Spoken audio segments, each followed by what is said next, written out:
There is a lot of momentum behind the effort to free Lyle and Eric Menendez from prison after 35 years. And I realized that there were other options besides murder, but I was so sheltered that I couldn't see them at the time. Woman who argued she was legally allowed to kill a man in 2018 who sex trafficked her has reached a plea deal. Crystal Kaiser pleading guilty to a charge of second-degree reckless homicide.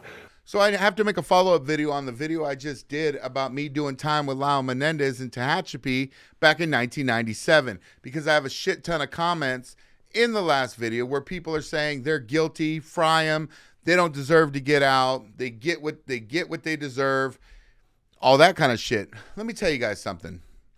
Most of the people making these comments have never lived a traumatic childhood.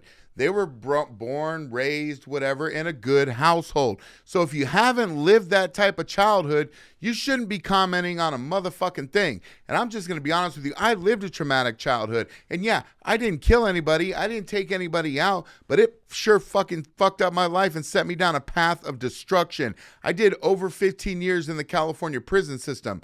And when I was in there, I just kept getting in more trouble and more trouble and more trouble, because the prison system does not rehabilitate you, because you just surround yourself with more criminals that do more sinister shit. And I've met the worst of the worst. And like I said in the video before, being around these types of people, you're able to read them like a book, because it's a survival instinct that you gotta have in order to stay alive. Okay. Now, a lot of people go into the prison system with the time I have, because I didn't do 15 years straight. I did like 4 years, 5 years, 4 years, whatever it is. And they go to these level 1 facilities, level 2 facilities, and they don't really get to feel or see the things that I've seen. I went in there with a mentality that was so fucked up, I decided I wanted to climb the ladder at one point, because I thought my only family was there in the gangs, in the fucking prison system, because I didn't have a family growing up. I came from an abusive household where I was beaten on a daily basis and watched my mother get beaten every single fucking day. My stepdad took her up in the mountains, beat her down, broke her nose on multiple occasions on some coward ass shit. Fucking coward ass shit. And then I finally got a little bit of freedom, because I got away from that when I was about 13.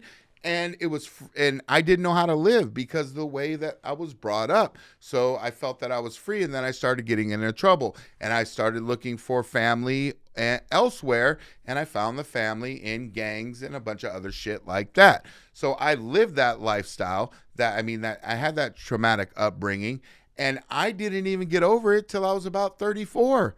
Like 34 years old, and it's still in the back of my head, but I learned how to better myself and how to block that shit out, because now I have children of my own, and I need to make sure that they don't grow up in that same type of environment that I did. So my life and my life's goals is to take care of my children, and that's the most important thing. And with everything going on in this fucking world, that's the key. We need to protect our children. We need to take care of our children. Now look at this P. Diddy shit that's coming out all of a sudden. It's coming out all of a sudden, the Hollywood elite, the human trafficking, Diddy just got charged with raping a 13-year-old girl. He got indicted for raping a 13-year-old girl. The CEO of Abercrombie and Finch just got indicted for sex trafficking yesterday.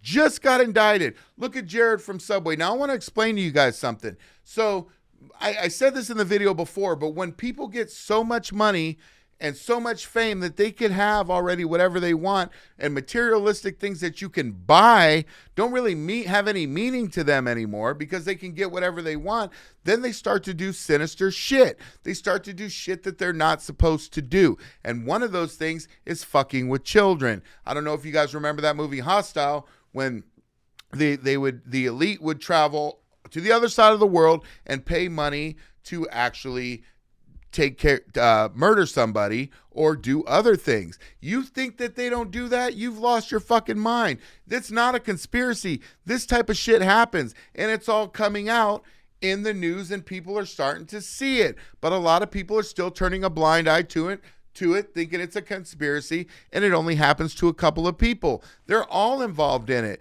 And when you hang out in a circle like that of those types of people, All right, let me tell you something, because I've been around a lot of motherfuckers. I've been around a lot of killers, a lot of evil, sinister motherfuckers that you could tell when they get out, if they were to given another chance and get out of prison, they're just going to do it again. They're going to kill again. They belong in prison. And I said when I met Lyle, I did not get that cold-blooded killer vibe from him. And those are just facts. I learned that and how to read people. I didn't see him as a cold-blooded killer like that. But you have to look at the circumstances. Like if you're in that circle, hanging out with those types of people, and you're not doing the same shit that those type of people do, then they're going to ruin you. They're going to put you out there, or something else is going to happen. And those are the type of people that Lyle and Eric Menendez's parents were. They were in that circle, in that crowd. And the allegations that came out there, I mean, they're pretty fucking intense on what they could do. Now, if you look at what's going on today, because back then it wasn't a big deal, nobody was talking about it, then nobody paid attention. But now you can see this is really happening. So this case definitely does have to be revisited and find out the circumstances and why the brothers took such extreme measures to do what they did. And like I said, I'm not condoning murder, violence in any way, shape, or form. But I want to ask you guys a fucking question. And this is a serious question. How much can a human being take before they break? How much can a human being take before that they feel that their life's in so much danger that they need to take matters into their own hands? How many women on a daily basis are abused and beat down and sexually assaulted by their mates, and then they go down to the police station and get a restraining order, right, to get away from them, and they end up in a ditch 2 weeks later? It happens all the time because a restraining order is just a piece of paper. And fear, those are the worst people. Like, people that are scared are the worst people. You back somebody up into a corner and they have to crawl their way out because they're scared. They tend to do things to make sure that they're safe or their children are safe. Because a lot of these dudes, man, they take out the wife, they take out the kids, and then they take themselves out because they're so fucking mentally unstable. Our children are being abused on a daily basis. Women are being abused on a daily basis by weak ass motherfuckers.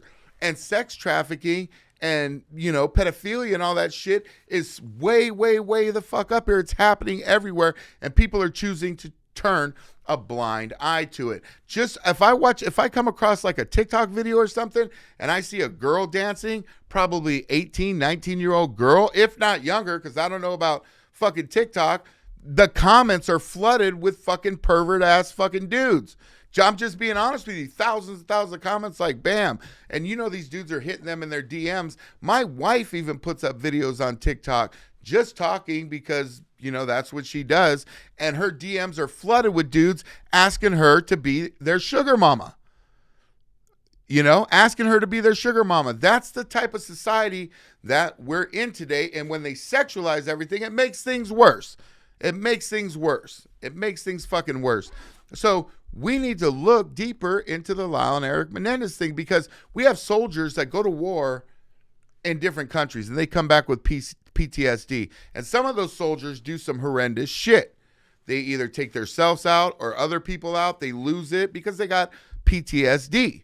And they don't know how to deal with it because they can't really get any help for it, and nobody notices it coming from them because they're real quiet individuals, right? So what's the difference between soldiers going over there? Because when that shit happens to soldiers, they're like, okay, the soldier had PTSD, he had issues. So what's the difference between those soldiers over there having PTSD, right?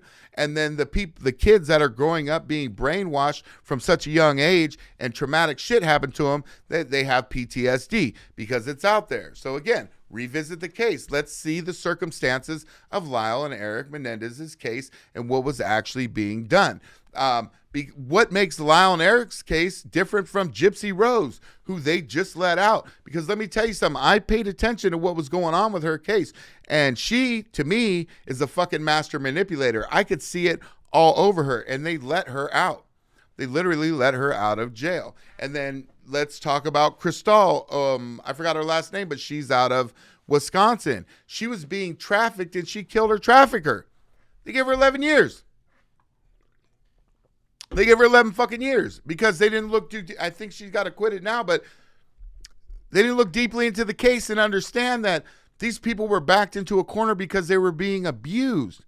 So answer me in the comments, how much can a human being take, traumatic shit?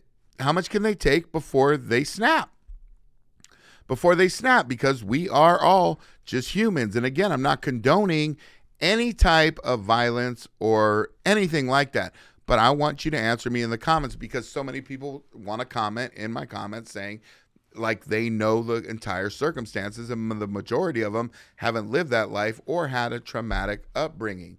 So if you don't know that life, you can't really comment on that life and what's happened to those boys, because we do not know. And I was in prison with him. I didn't get a cold-blooded killer vibe from him. I carried on conversations. They were cordial. They weren't about his case. They were just like right in his personality. Like I said, is right here in the middle. But you could see the sadness in his eyes. He wasn't crying, whining, anything like that. But you could see he was sad. I mean, not only were his brother was in a different place, they both endured the same shit together. And it's a fucked up situation all the way around. And look how many children are being abused out there, people. Look at the stuff that happened over in Lancaster when there were signs of abuse, and they saw it at the schools. And then what was his name? God, I can't remember his name, but he was abused and he ended up dying. He had cigarette burns all over him.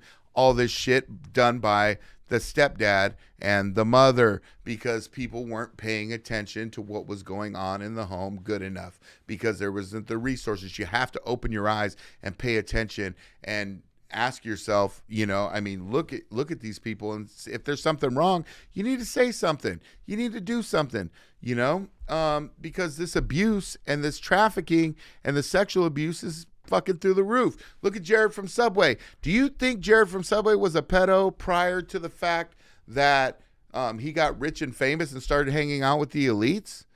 I honestly, probably not.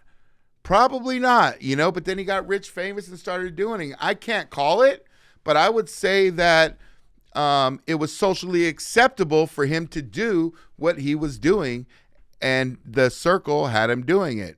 That's it. And all these elites that were at the P. Diddy parties, they're going to come out and deny it. And I doubt any of them will be held accountable for the shit that they fucking did. But P. Diddy's going to be the fall guy and take it. Look at Epstein. People have such short-term memories or short attention spans that we don't even talk about Epstein and what was going on over there anymore. People are just, they cover it up. The news covers it up. They stop talking about it. People forget about it. Well, let me tell you something, people. You can't forget. You need to keep your eyes open and be vigilant, be vigilant, hyper vigilant. Keep an eye on your children. Watch everything that's going on around you, and make sure that you are not, just make sure you're always fucking paying attention. Get your fucking head out of your phone and all that, and pay attention to what's going on in the world, because this is real. Now, the Lyle Menendez case, let's get back to that. So I think that we need to revisit this case, which is being done right now. And I think we need to look into the circumstances, because there's extraordinary circumstances that were ignored in the first trial. And his family is all coming out, and the family is backing them up. They've been down for like 30 fucking years, people. 30 fucking years. And I'm not going to sit here and condone what they did. I'm not saying any of that. I'm saying let's look a little bit deeper into it. I'm Casper. This is the American Youth Show. I'm just letting y'all know what's on my mind. If you like my content, make sure you like and subscribe. It's kind of a prison channel, but I also talk about how I was able to rehabilitate myself coming out of prison and become a better person and a productive member of society. And if you enjoy this type of content, go ahead and make sure you guys subscribe. I'm out.